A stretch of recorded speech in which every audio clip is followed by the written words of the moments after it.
আল্লাহ পাক রাব্বুল আলামিন উনি সত্যবাদীকে ভালোবাসেন। যে যে যত বেশি সত্যবাদী, সে আল্লাহ পাক রাব্বুল আলামিনের তত নিকটবর্তী। সুবহানাল্লাহ, সুবহানাল্লাহ, সুবহানাল্লাহ। সত্যবাদী আল্লাহ তাআলার নিকটবর্তী, আর জান্নাত হচ্ছে সত্যবাদীর নিকটবর্তী। মোট কথা হচ্ছে, সত্যবাদীকে আমার আল্লাহ ভালোবাসেন। যে ব্যক্তি আল্লাহ তাআলার নিকটবর্তী, ওই ব্যক্তি জান্নাতের নিকটবর্তী।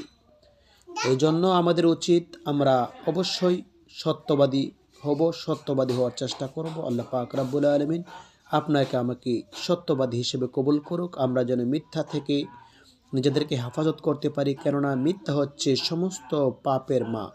উম্মুল কিসবুজ জুনুব, মিথ্যা হচ্ছে সমস্ত পাপের মা।